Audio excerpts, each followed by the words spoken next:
La première de vos qualités, en tout cas à mes yeux, si vous me le permettez, c'est celle d'être, je l'espère, des amoureux du livre. Et c'est d'abord et avant tout un merci que j'ai envie d'adresser à tous ceux qui peuplent les 4, 5, 6, 7 premiers rangs, celui d'avoir choisi de mettre la Fédération Wallonie-Bruxelles à l'honneur, de nous avoir invités et de nous avoir ainsi permis non seulement d'être accompagnés d'une quarantaine de maisons d'édition et d'une quarantaine d'auteurs extraordinaires, je vais y revenir, mais aussi de pouvoir avoir des rencontres qui vont nous permettre de pouvoir progresser sur un certain nombre de défis que nous partageons. Alors, j'ai la chance d'être arrivée en fin de matinée, donc j'ai eu l'immense chance de pouvoir déambuler, me promener, me laisser toucher, rencontrer, feuilleter un certain nombre d'ouvrages, rencontrer un certain nombre d'auteurs, mais surtout, j'ai été touchée par quelque chose. C'est par le nombre d'enfants extraordinaires, et donc je voudrais vraiment vous féliciter pour ça. Le nombre d'enfants que j'ai rencontrés et que j'ai vus dans les traverses de cette foire du livre. Alors, s'il fallait donner, comment est-ce que je dirais, allez, dans ce pays où on a le sens du chiffre, un indicateur de santé de votre foire, de votre organisation, c'est le fait d'y avoir croisé énormément d'enfants. Parce que nous avons eu la chance, chers collègues, de converser un petit peu avant cette inauguration. Nous sommes face à un défi important. Le premier, c'est de réduire les inégalités. Et dans les inégalités, il y a quelque chose qui nous permet de savoir si on les réduit, de savoir quel est l'accès de l'enfant au livre. C'est tout à fait particulier de voir à quel point il y a des différences d'accès en fonction de l'origine sociale des familles, en fonction de la capacité des familles à pouvoir acheter le livre, à penser à aller à la bibliothèque. Nous avons tenté une expérience et nous l'avons partagée. Nous offrons dorénavant en Fédération Wallonie-Bruxelles un livre à chaque enfant qui naît. Nous le faisons grâce aussi à la collaboration avec une maison d'édition, avec des auteurs et avec une administration qui travaille remarquablement.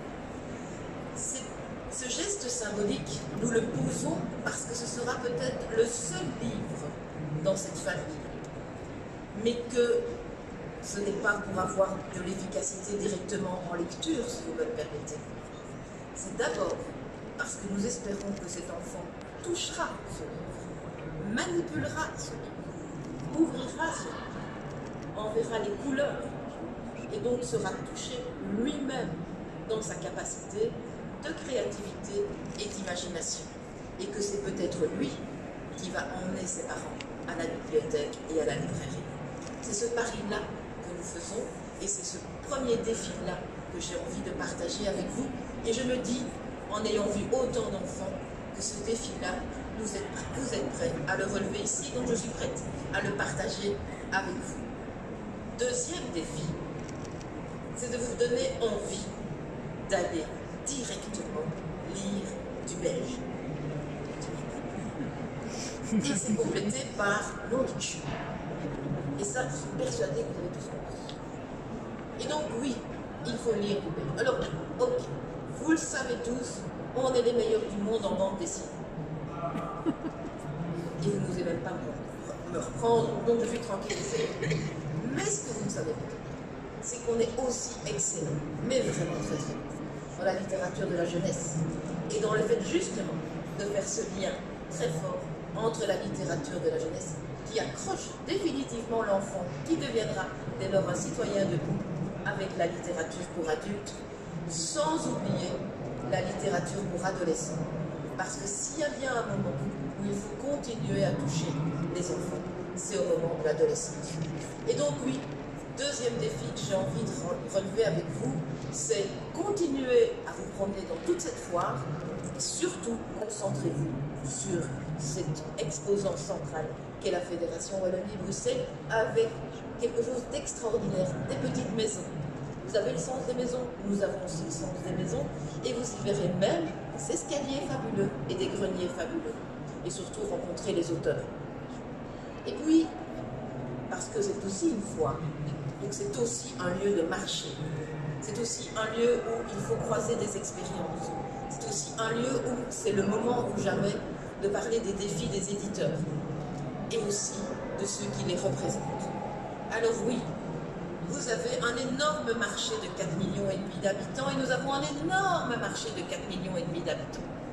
Il y a quelques marchés un peu plus grands autour de nous, un en particulier, et donc nous avons sans aucun doute des défis à relever ensemble, des partages d'expériences, une manière de pouvoir aborder le grand frère, la grande sœur, le petit cousin qu'est la France, pour pouvoir mieux collaborer avec eux et leur faire comprendre qu'il y a en Suisse romande en particulier, et en Fédération Wallonie-Bruxelles, des éditeurs, des auteurs, mais aussi des potentiels lecteurs tout à fait intéressants et pour lesquels il n'est absolument pas nécessaire de mettre des taxes particulières pour pouvoir acheter les livres qui nous viennent de France. Et donc, oui, voilà aussi un défi sur lequel j'ai envie de partager avec vous et où les auteurs, les éditeurs sont prêts à partager, d'où ce forum de 3 jours qui est au cœur des défis des éditeurs. Et puis, et je vous remercie vraiment de l'avoir abordé, il y a cette question européenne. Alors, je vous rassure aussi, je ne suis pas candidate aux élections européennes, donc moi non plus, je ne vais pas vous inviter à quelque chose de particulier. Mais par contre, si je peux me féliciter vraiment d'avoir enfin vu cette Europe mettre, comment est-ce que je vais dire, les balises utiles au respect des droits d'auteur et de ne pas succomber aux sirènes de la libéralisation totale à la fois de l'Internet et à la fois des GAFA, j'espère que les États pourront aussi s'en inspirer, c'est aussi là que doit se construire non seulement le lien entre nos cultures, et je fais comme si vous en faisiez partie, mais aussi de me tourner vers nos frères et nos partenaires de développement de la belle langue française, de la littérature de langue française, qu'est l'Afrique. Parce que s'il y a bien un lieu aussi avec lesquels nous devons tisser des liens très forts, c'est l'Afrique. Et donc, je me réjouis d'avoir aussi eu l'occasion de pouvoir croiser un certain nombre d'auteurs venus d'Afrique et de belles représentations africaines. Alors, encore merci. Merci de nous avoir mis à l'honneur. Quand je dis nous, c'est surtout les auteurs et les éditeurs de la communauté française. Merci pour ce croisement des cultures qu'est le lieu du livre.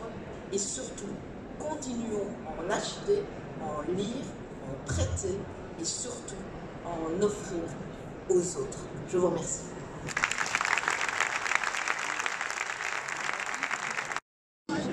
Pour nous dire un mot du père de notre littérature, qui est un flamand francophone, qui est l'auteur de Till Eulenspiegel. Est-ce que M. Claes est là? Il était avec M. Van Am dans le cortège. Sinon, vous voyez, c'est bien une histoire belge qui commence. Le père de la littérature belge fait défaut. Ah non, M. Claes est là? Oui, il arrive, M. Claes. On applaudit M. Claes qui va nous dire quelques mots sur De Coster.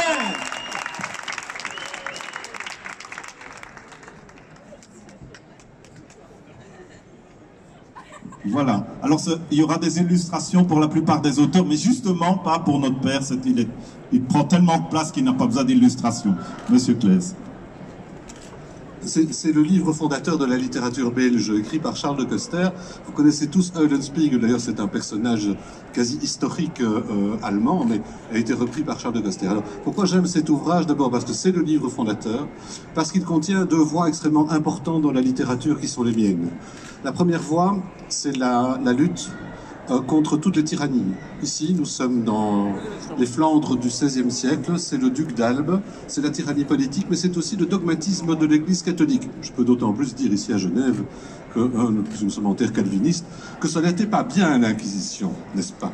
Et malheureusement, que ce soit la tyrannie politique ou l'Inquisition, ce sont des choses que nous connaissons dans notre société aujourd'hui, cela se décline toujours de la même manière, c'est insupportable. et aussi parce que Eulenspiegel vit des expériences dans sa vie initiatique et grâce à son humour, qui est la pire des armes, d'ailleurs c'est l'origine du mot espiègle, Eulenspiegel, il se permet un voyage extraordinaire en lui-même, à travers la poésie également.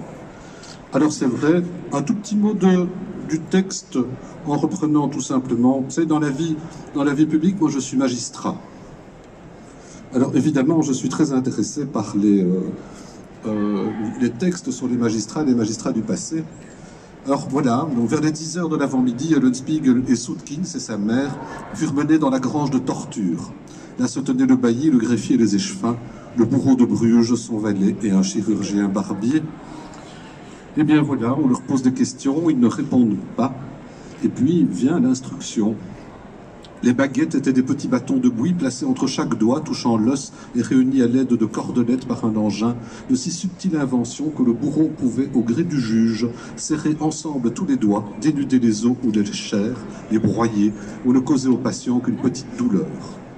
Vous vous doutez de la suite. Oui, XVIe siècle. Mais vous êtes certain que dans le monde aujourd'hui, ce genre de choses ne se passe point encore. Merci beaucoup, monsieur. Alors, on suit l'ordre chronologique. Le deuxième auteur dont on va lire un extrait, c'est André Bayon. C'est un auteur belge des années 20-30. Et c'est moi qui vais le lire, donc voilà, je ne vais pas en dire plus. Mais il va être illustré par Marine Schneider, qui est l'auteur, une jeune illustratrice, qui est l'auteur d'un livre qui s'appelle Hiro, Hiver et Marshmallow. Quel beau titre! Et donc je vais vous lire un extrait d'un livre qui s'appelle Délire, où c'est l'histoire d'un... Je vais me lever pour être plus à l'aise. C'est l'histoire d'un homme qui est... Non, on peut pas... Ah non, puisqu'on voit pas l'écran. C'est vrai ça, c'est embêtant. Alors je sais pas, là, je me mets là, je plonge dans le public comme Patrick Bruel ou je sais pas qui. C'est donc un auteur qui...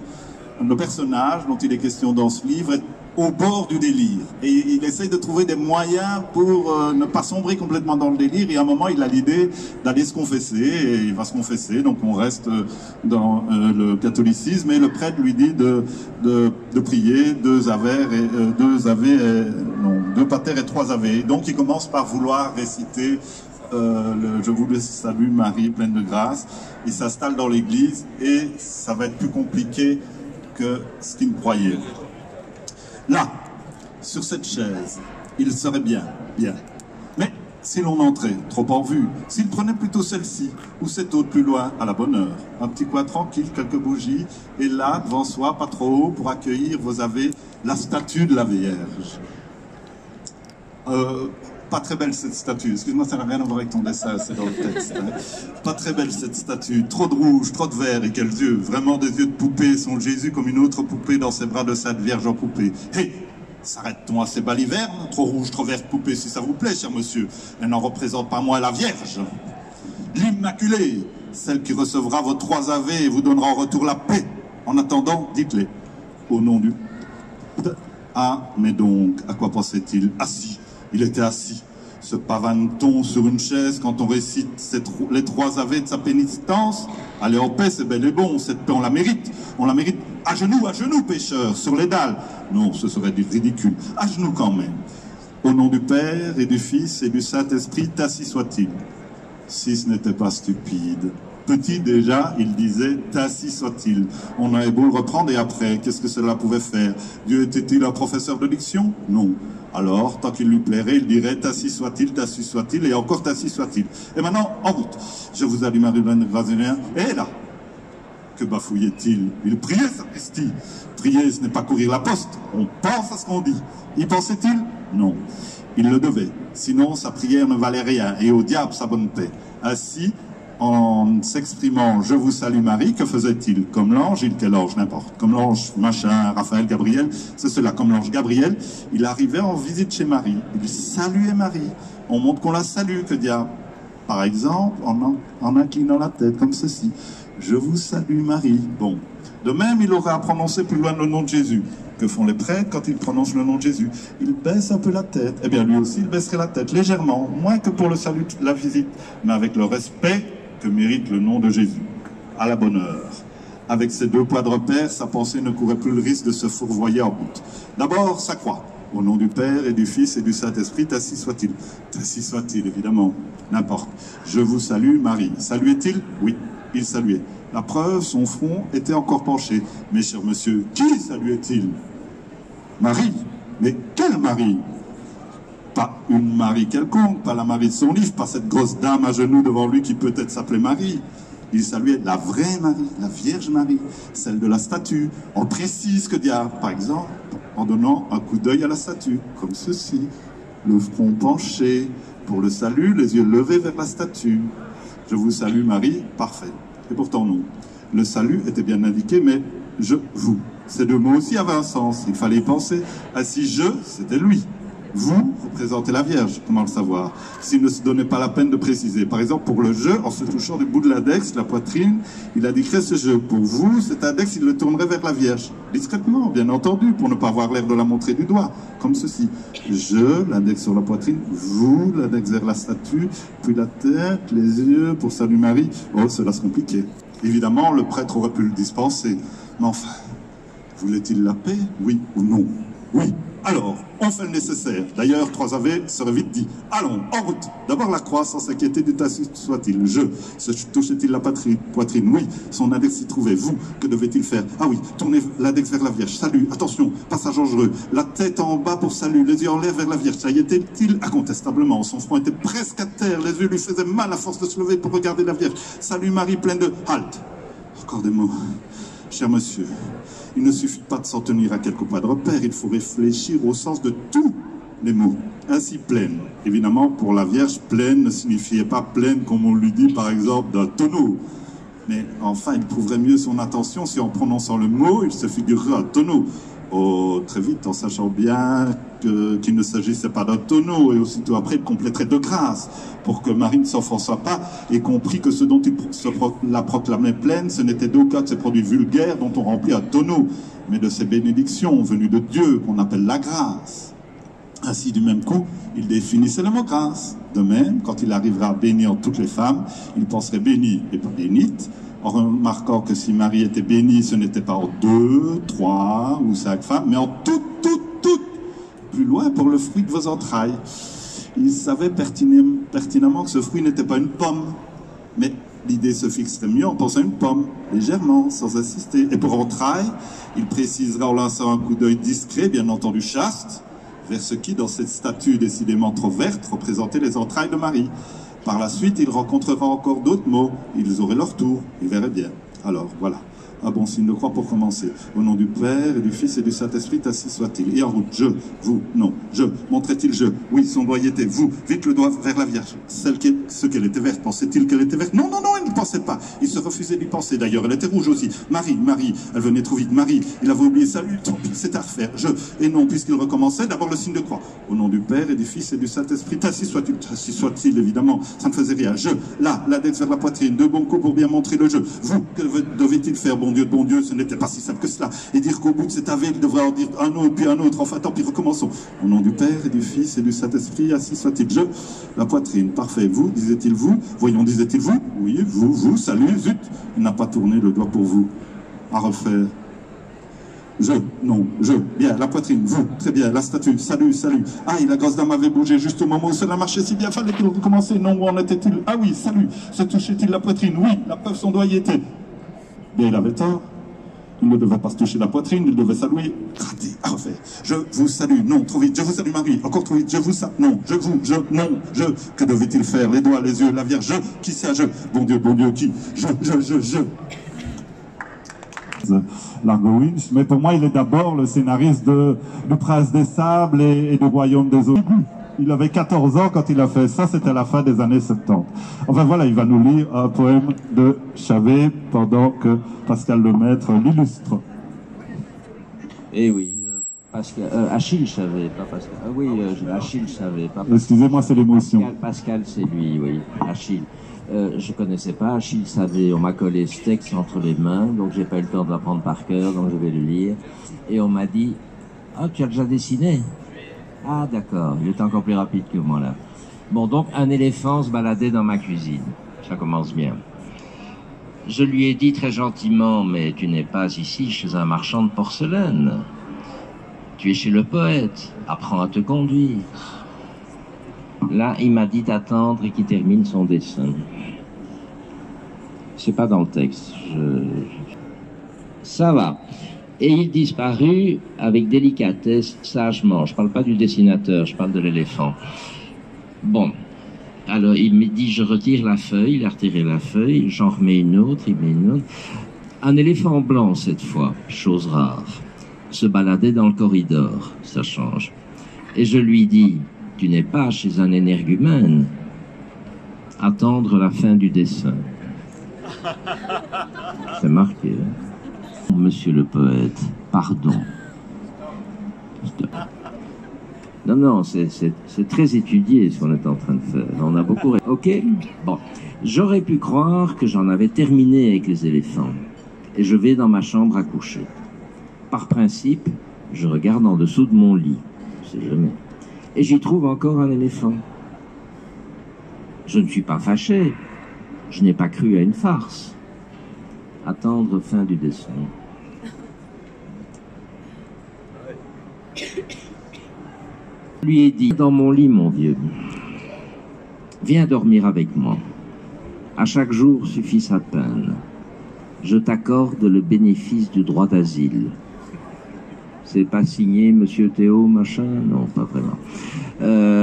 Et je me suis endormi paisiblement. Fin de notre prestation.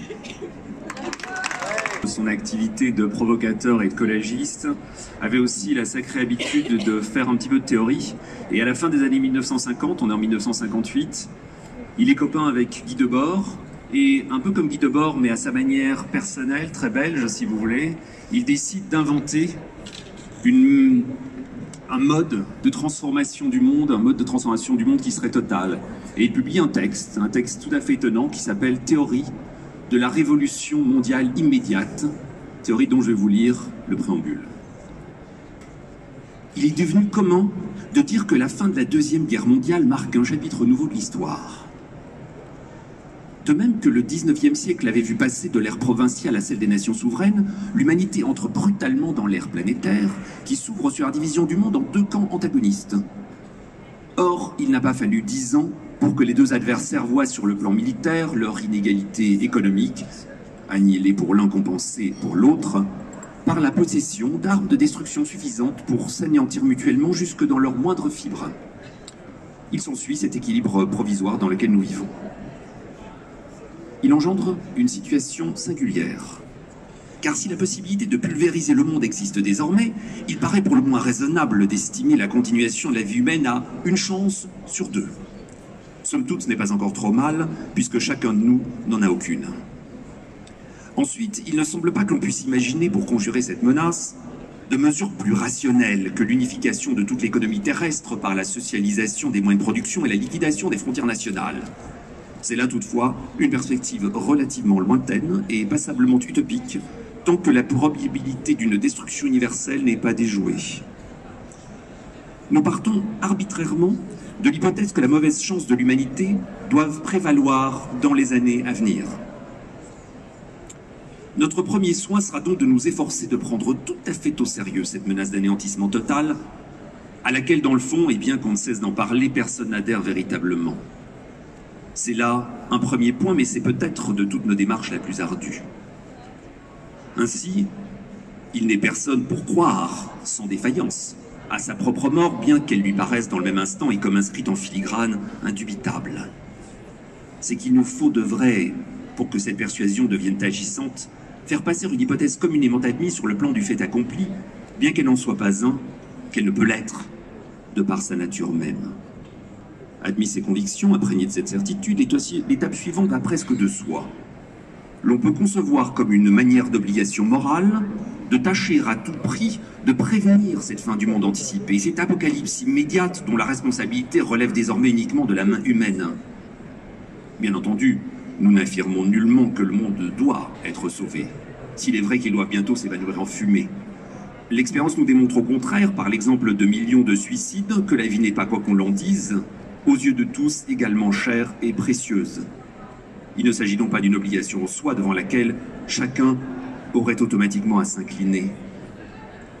Aussi bien, notre proposition relève moins d'un impératif moral que d'un choix intellectuel que l'on peut à sa guise reporter sur le plan esthétique ou même sportif. La règle du jeu est des plus simples. Elle peut se formuler en quelques mots. S'il est vrai que l'humanité doive périr dans un avenir proche, que pourrions-nous faire pour empêcher cette issue dans les très faibles limites du temps qui nous est laissé pour agir? L'on verra, au terme de notre exposé, comment nous en sommes venus à penser qu'il suffirait de disposer d'un an de répit environ, de 300 hommes décidés, mais pas tellement exceptionnels, et enfin d'argent, pas mal d'argent.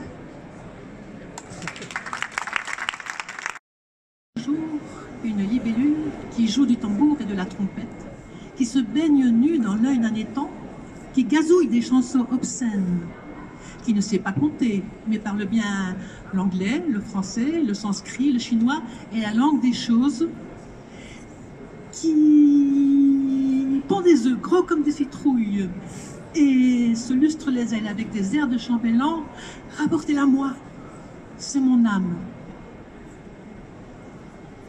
Je l'ai perdue un soir d'ivresse, et depuis, j'ai un creux où courent des rats gris.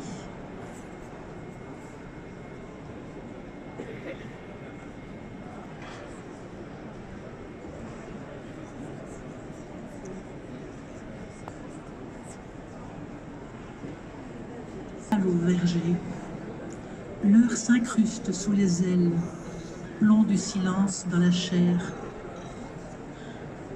Je sors de la peinture à reculons. Je ferme le bonheur à clé.